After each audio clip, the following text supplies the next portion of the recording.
আপনাদের সাথে একটা মটনের রেসিপি আজ শেয়ার করছি। তবে মটনটা আজ আমি আমার মতো করেই বানাবো। নমস্কার, সকলে কেমন আছেন?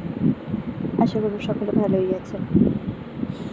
আমার আবারও নতুন একটি ভিডিওতে সকল নতুন বন্ধুদেরকে স্বাগত। পুরনো বন্ধুদের পাশে থাকার জন্য অসংখ্য ধন্যবাদ। আজ আমি মাংসটা নিয়েছি 750 মতো। মাংসটা পরিষ্কার করে ধুয়ে রেখেছি। প্রথমে ম্যারিনেট করে নেব।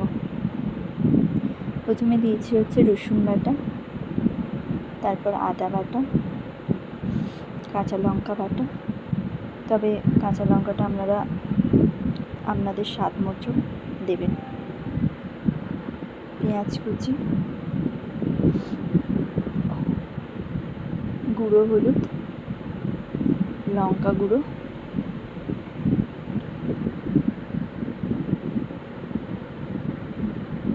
জিরে গুঁড়ো,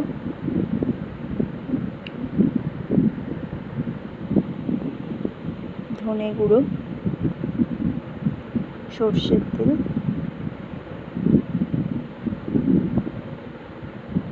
আর টক দই, স্বাদ মতো লবণ দেবেন।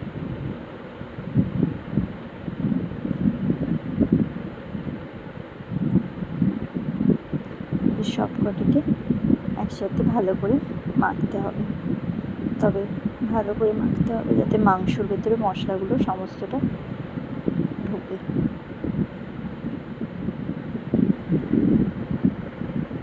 কড়াই বসিয়ে দিয়ে তেল দিয়ে দিয়েছি,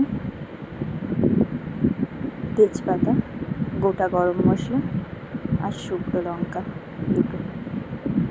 পেঁয়াজটি দিয়ে ভালো করে নাড়াচাড়া করে একটু লাল হয়ে এলে দিয়ে দেবো রসুন বাটা। একটু নাড়াচাড়া করে নিয়ে তারপরে দেবো হচ্ছে আদা বাটা।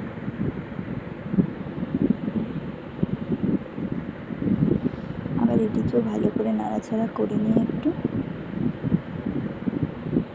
এই যে টমেটো বাটা দিয়ে দিলাম।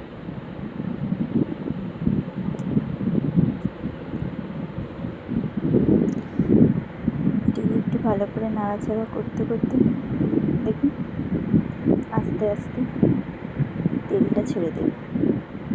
তারপরে একে একে গুঁড়ো মশলাগুলো দিয়ে দেবো ওটির মধ্যে।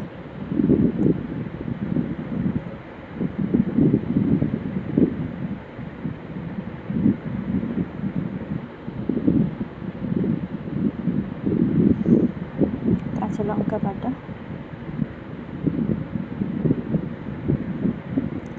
হলুদ গুঁড়ো, লঙ্কা গুঁড়ো, জিরে গুঁড়ো,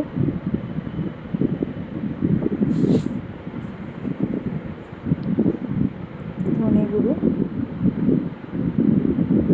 কাশ্মীরি লঙ্কার গুঁড়ো,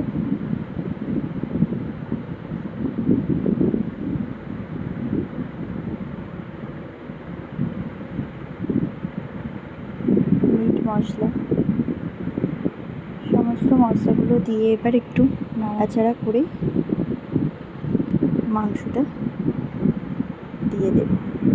মাংসটা কড়াইতে দিয়ে আস্তে আস্তে একটি পাত্র চাপা দিয়ে কষতে হবে মাংসটা। তবে আমি কোনো জল দিইনি এখনো। দেখুন একটি পাত্র চাপা দিয়ে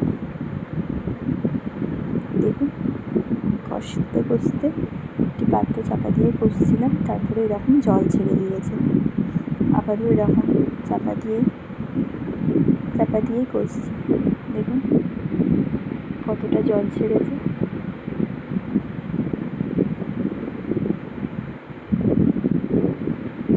আচ্ছা, আমার কষা কমপ্লিট। তবে আমি 20 মিনিটের মতো কষেছি। এবার প্রেশার কুকারে দিয়ে আমরা 4টের মতো সিটি দিয়েছি। আর হয়ে যাওয়ার পর সানরাইজের গরম মশলা দিয়ে নামিয়ে নিয়েছি। তবে আমার ভিডিও ভালো লেগে থাকলে অবশ্যই একটু লাইক কমেন্ট করে জানাবেন। আবারও দেখা হবে নতুন কোনো ভিডিওতে। সকলে ভালো থাকবেন, সুস্থ থাকবেন।